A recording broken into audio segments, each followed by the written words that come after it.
ಮದುವೆಯಾದ ಹೊಸತರಲ್ಲಿ ಎಷ್ಟೋ ಗಂಡ ಹೆಂಡತಿಗಳು ಮಾಡುವಂತ ಕೆಲವೊಂದಿಷ್ಟು ಮಿಸ್ಟೇಕ್ಸ್ಗಳು ಜೀವನ ಪರ್ಯಂತ ಅವರಿಗೆ ಮುಳ್ಳಾಗ್ಬಿಡ್ತವೆ. ಸೊ ಗಂಡನ ವಿಚಾರದಲ್ಲಿ ಕೆಲವೊಂದಿಷ್ಟು ಮಿಸ್ಟೇಕ್ಸ್ ಮಾಡಿಬಿಡ್ತಾಳೆ.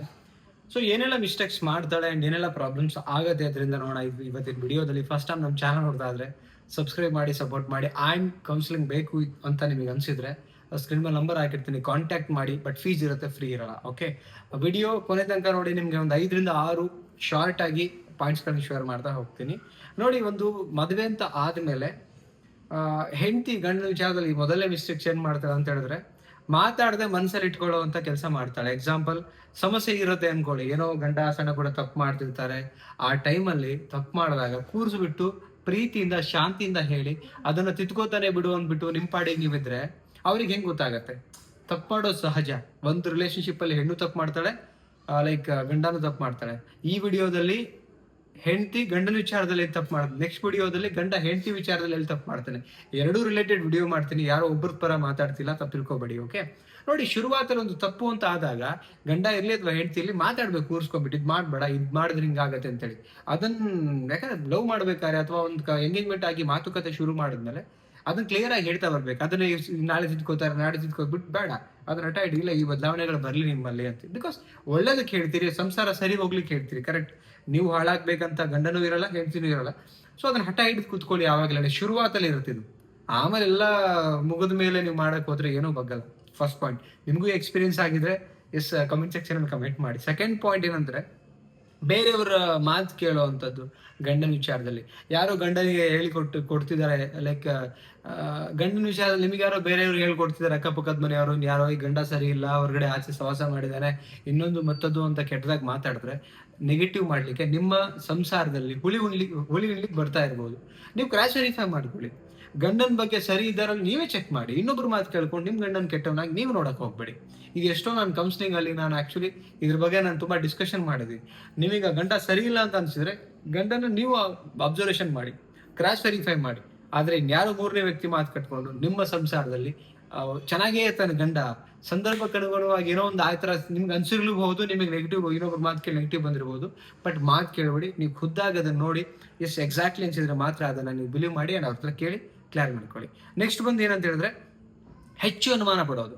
ಅಂದ್ರೆ ಇದರಿಂದ ಹೆಚ್ಚು ಅನುಮಾನ ಪಡೋದ್ರಿಂದ ಏನಾಗುತ್ತೆ, ವಿಶ್ವಾಸ, ಪ್ರೀತಿ, ನಂಬಿಕೆ ಎಲ್ಲ ಕಡಿಮೆ ಆಗುತ್ತೆ. ನೀವು ಸುಖ ಸುಮ್ಮನೆ ಅವ್ರು ಆತರ ಇರಲ್ಲ. ಯಾರೋ ಹೇಳಿದ ಮಾತನ್ನು ಕೇಳ್ಕೊಂಡು ನಿಮ್ ತಲೆ ಒಳಗಡೆ ಬಂದಿರತ್ತೆ. ಹೊರಗಡೆ ಹೋಗಿದ ತಕ್ಷಣ ಯಾರೋ ಒಟ್ಟಿಗೆ ಮಾತಾಡ್ತಿದ್ದಾರೇನೋ, ಏನೋ ಮಾಡ್ಬಿಟ್ರೇನೋ, ಅಲ್ಲಿ ಹೋಗ್ಬಿಟ್ರು, ಇದೆಲ್ಲ ಏನಾಗತ್ತೆ, ಅವ್ರು ಅದನ್ನ ಕೇಳಿ ಕೇಳಿ ಕೇಳಿ ಕೇಳಿ ನನ್ನ ಹೆಂಡತಿಗೆ ನನ್ನ ಮೇಲೆ ಪ್ರೀತಿನೇ ಇಲ್ವೇನೋ ಅನ್ಕೊಂಡ್ಬಿಟ್ಟು ಏನಾಗತ್ತೆ, ಪ್ರೀತಿ ನಿಮ್ಮ ಮೇಲೆ ಕಡಿಮೆ ಆಗತ್ತೆ. ಮನೆಗೆ ಏನಕ್ಕಾರ ಬರ್ತೀವಪ್ಪ ನಾವು, ಹಿಂಸೆ, ಕಿರಿಕಿರಿ ಇದೆಲ್ಲ.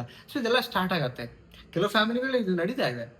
ನಡೀತಾ ಇರೋ ಫ್ಯಾಮಿಲಿಯಲ್ಲಿ ಓಕೆ, ಬಟ್ ಎಷ್ಟೋ ಫ್ಯಾಮಿಲಿಗಳಲ್ಲಿ ಕೌನ್ಸಿಲಿಂಗ್ ಅಲ್ಲಿ ಕೇಳ್ತೀನಲ್ಲ, ನಡೀತಾ ಇದೆ. ನಂಗಂತೇಳಿ ಅನುಮಾನ ಪಡಬೇಡಿ, ಅದೆಲ್ಲ ಮ್ಯಾಟ್ರ್ ಇದೆಯಾ ಕೇಳಿ, ಅದನ್ನ ನೀವು ತಿಳ್ಕೊಳ್ಳಿ. 100% ಕನ್ಫರ್ಮ್ ಆದ್ಮೇಲೆ ಬೇಕಾದ್ರೆ ನೀವು ಅವ್ರಿಗೆ ಕೂರ್ಸ್ಕೊಂಡ್ಬಿಟ್ಟು ಡೈರೆಕ್ಟ್ ಹೇಳಿ. ಅನುಮಾನ ಪಡ್ಕೊಂಡು ನಿಮ್ಮ ಮೈಂಡ್, ಮಾನಸಿಕ ನೆಮ್ಮದಿನೂ ಹಾಳು ಮಾಡ್ಕೋಬೇಡಿ. ನಾನು ಹೇಳೋದು ಒಟ್ಟಲ್ಲಿ ನೀವು ಚೆನ್ನಾಗಿರ್ಬೇಕು, ಅವರು ಚೆನ್ನಾಗಿರ್ಬೇಕು. ನೆಕ್ಸ್ಟ್ ಪಾಯಿಂಟ್ ಅಂದ್ರೆ, ಸಣ್ಣ ಸಮಸ್ಯೆ ದೊಡ್ಡದು ಮಾಡುವಂಥದ್ದು. ಆಕ್ಚುಲಿ ಈಗ ತುಂಬಾ ಸಣ್ಣ ಸಮಸ್ಯೆ ಇರುತ್ತೆ, ಗಂಡನಿಂದನೂ ಮಿಸ್ಟೇಕ್ಸ್ ಆಗಿರುತ್ತೆ, ಅದನ್ನ ದೊಡ್ಡ ಮಟ್ಟಕ್ಕೆ ಜಗಳ ಮಾಡೋ ಲೆವೆಲಿಗೆ ಹೋಗ್ಬಾರ್ದು. ಅದನ್ನ ಅಲ್ಲೇ ಸರಿಪಡಿಸ್ಕೋಬೇಕು. ಓಕೆ, ತಿದ್ಕೊಳ್ಳಿ ಅಷ್ಟೇ. ಅದನ್ನ ಕಾಮಾಗಿ ನೀವು ಹ್ಯಾಂಡಲ್ ಮಾಡಬೇಕು. ಸಣ್ಣ ಸಮಸ್ಯೆನ ದೊಡ್ಡದಾಗಿ ತಲೆ ಕೆಡಿಸ್ಕೊಂಡು ಊರ್ ಜನ ಎಲ್ಲ ಸೇರಿಸಿ ಹೊರಗಡೆ ಬೀದಿರಂಪಾಟ ಮಾಡೋದ್ರಿಂದ ಏನಾಗತ್ತೆ, ನಿಮ್ಮ ಫ್ಯಾಮಿಲಿ ನೀವೇ ಹಾಳು ಮಾಡ್ಕೋತೀರಿ. ಅವಾಗ ಅವ್ರಿಗೆ ಈಗೋ ಹರ್ಟ್ ಆಗತ್ತೆ, ಜಗಳಗಳು ಅಲ್ಲಿಂದ ಮತ್ತೆ ಅದನ್ನ ಡಬಲ್ ಆಗ್ಲಿಕ್ಕೆ ಶುರು ಆಗತ್ತೆ. ಸಣ್ಣದಿದ್ದಾಗ ಅದನ್ನ ಅಲ್ಲೇ ಇಬ್ರು ಕೂತ್ಕೊಂಡು ಒಂದ್ ಯಾರು 4 ಗೋಡೆ ದಾಡ್ತೀರಾ ಸರಿಪಡಿಸ್ಕೊಳಕ್ ನೋಡ್ಬೇಕು. ನೆಕ್ಸ್ಟ್ ಪಾಯಿಂಟ್ ಏನು ಅಂತ ಹೇಳಿದ್ರೆ, ಹಠ ಮಾಡೋದು. ಎಷ್ಟೋ ಹೆಣ್ಮಕ್ಳು ಏನ್ ಮಾಡ್ತಾರೆ, ತುಂಬಾ ಹಠ ಮಾಡ್ಬಿಡ್ತಾರೆ. ನಂಗೆ ಅದು ಬೇಕು ಅಂದ್ರೆ ಬೇಕು, ಅಥವಾ ಒಂದೇನೋ ಮಿಸ್ಟೇಕ್ಸ್ ಆಯ್ತು ಅನ್ಕೊಳ್ಳಿ, ಅದನ್ನೇ ಹಿಡಿದು ಕುತ್ಕೊಂಡ್ಬಿಡ್ತಾರೆ. ಹೆಂಗಾಯ್ತಿದ್ದು, ನಾನು ಅದನ್ನ ಯಾವುದೇ ಕಾರಣಕ್ಕೆ ಒಪ್ಪಲ್ಲ, ನೀನ್ ಹಂಗ್ ಮಾಡ್ಬಿಟ್ಟೆ, ಹೆಂಗ್ ಮಾಡ್ಬಿಟ್ಟೆ. ಇಲ್ಲ, ಆಕ್ಚುಲಿ ಹಠ ಮಾಡೋದ್ರಿಂದ ಏನೂ ಗೆಲ್ಕೊಂಡು ಹೋಗಕ್ ಸಾಕು. ನಿಮ್ ವಯಸ್ಸು, ನಿಮ್ ಸಮಯ ಎಲ್ಲ ಕಳೀತಾ ಇದೆ. ನೀವು ಎಷ್ಟು ಸಂತೋಷವಾಗಿ ಕಳೀತೀರ ಅದು ಮುಖ್ಯ. ಹಠ ಮಾಡೋದ್ರಿಂದ ಏನೂ ಇಲ್ಲ. ಬಟ್ ಹಠ ಮಾಡ್ಬೇಕು ಯಾವ ವಿಚಾರದಲ್ಲಿ, ಅವ್ರ ಕೆಲವೊಂದಿಷ್ಟು ಬದಲಾವಣೆಗಳಾಗುತ್ತಲ್ಲ, ಅವಾಗ ಬದಲಾವಣೆಗಳು ಮಾಡ್ಕೋಬೇಕು. ಅವಾಗ ಹಠ ಮಾಡಿ. ಅದು ಶುರುವಾತಲ್ಲಿ ನೀವು 4-5 ವರ್ಷ 5-6 ವರ್ಷ ಕಳೆದ ಮೇಲೆ ಕಷ್ಟ. ಓಕೆ, ಒಂದು ಆಕ್ಚುಲಿ ಗಿಡವಾಗಿ ಬಗ್ಗದು ಮರವಾಗಿ ಬಗ್ಗಿತೆ ಗಾದೆ ಇದೆ. ಸೊ ಇಬ್ರಿಗೂ ಅನ್ವಯ ಆಗುತ್ತಿದ್ದು. ನೆಕ್ಸ್ಟ್ ಪಾಯಿಂಟ್ ಏನಂದ್ರೆ, ಗಂಡನ ಮಾತು ಕೇಳದೆ ತೀರ್ಮಾನ ತೆಗೆದುಕೊಳ್ಳುವಂಥದ್ದು. ಈಗ ಎಕ್ಸಾಂಪಲ್, ಏನಾದ್ರು ನೀವು ಡಿಸಿಷನ್ ತಗೊಳ್ಬೇಕಂದ್ರೆ, ಹಸ್ಬೆಂಡ್ ಅಂತ ನಿಮ್ ಜೊತೆಗೆ ಅರ್ಧಾಂಗಿ ಅಂತ ಒಂದು ಸಂಸಾರಕ್ಕೆ ಸಂಬಂಧಪಟ್ಟವ್ರು ಇರ್ತಾರಲ್ಲ, ಅವ್ರನ್ನೂ ಒಂದು ಮಾತು ಕೇಳಿ. ನೀವೇ ತೀರ್ಮಾನ ತಗೊಳಕ್ಕೆ ನೀವು ಒಬ್ರು ಇಲ್ವಲ್ಲ. ನಿಮಗೆ ನಿಮ್ಮ ಒಂದು ಸಂಬಂಧಕ್ಕೆ ಅಥವಾ ನಿಮ್ಮ ಜೀವನಕ್ಕೊಬ್ರು ಅರ್ಧಾಂಗಿ ಅಂತ ಬಂದಿದ್ದಾರೆ, ಅವರು ತುಂಬಾ ಮುಖ್ಯ. ರೈಟ್, ಇದಿಷ್ಟು ವಿಚಾರ ಹೆಂಡತಿ ಆದಂಥವಳು ಗಂಡನ ವಿಚಾರದಲ್ಲಿ ಎಡವಬಾರ್ದು, ತಿಳ್ಕೊಬೇಕು. ಬಿಕಾಸ್ ಒಂದಿನದಲ್ವಲ್ಲ ಸಂಸಾರ, ತುಂಬಾ ಲಾಂಗ್ ಇದೆ. So actually and adjustment, cooperative ಒಬ್ರಿಗೊಬ್ರು ಮಾಡ್ಕೊಂಡು ಹೋಗ್ಬೇಕು. ಹಂಗಂತೇಳಿ ಬರೀ ಹೆಂಡತಿದಷ್ಟೇ ಹೇಳಿಲ್ಲ. ನೆಕ್ಸ್ಟ್ ವಿಡಿಯೋದಲ್ಲಿ ಸೊ ಗಂಡ ಎಲ್ಲಿ ಮಿಸ್ಟೇಕ್ಸ್ ಮಾಡ್ತಾನೆ ಅದನ್ನು ನಾನು ವಿಡಿಯೋ ಮಾಡ್ತೀನಿ. ಯಾರ ಪರ ಅಲ್ಲ, ಫೈನಲಿ ಇಬ್ರು ಅರ್ಥ ಮಾಡ್ಕೊಂಡು ನಡಿಬೇಕು. ಎಲ್ಲೆಲ್ಲಿ ಅವ್ರವ್ರ ಮಿಸ್ಟೇಕ್ ಇರುತ್ತೆ ತಿದ್ಕೊಬೇಕು, ಸರಿ ಹೋಗ್ಬೇಕು ಅನ್ನೋ ಇಂಟೆನ್ಷನ್ ವಿಡಿಯೋ ಮಾಡ್ತಾ ಇದ್ದೀನಿ. ಇಷ್ಟ ಆಗ್ತಿದ್ರೆ ಲೈಕ್ ಮಾಡಿ, ನಿಮಗೆ ಅನಿಸುತ್ತೆ ಕಮೆಂಟ್ ಮಾಡಿ, ಅಂಡ್ ಎಲ್ರಿಗೂ ಶೇರ್ ಮಾಡಿ. ಸಬ್ಸ್ಕ್ರೈಬ್ ಮಾಡದೆ ನೋಡ್ತಾ ಇದ್ರೆ ಆದಷ್ಟು ಬೇಗ 50K ಆಗಲಿ ಅಂತ ಹೇಳ್ತಾ ಮತ್ತೊಂದು ಟಾಪಿಕಲ್ಲಿ ಸಿಗೋಣ.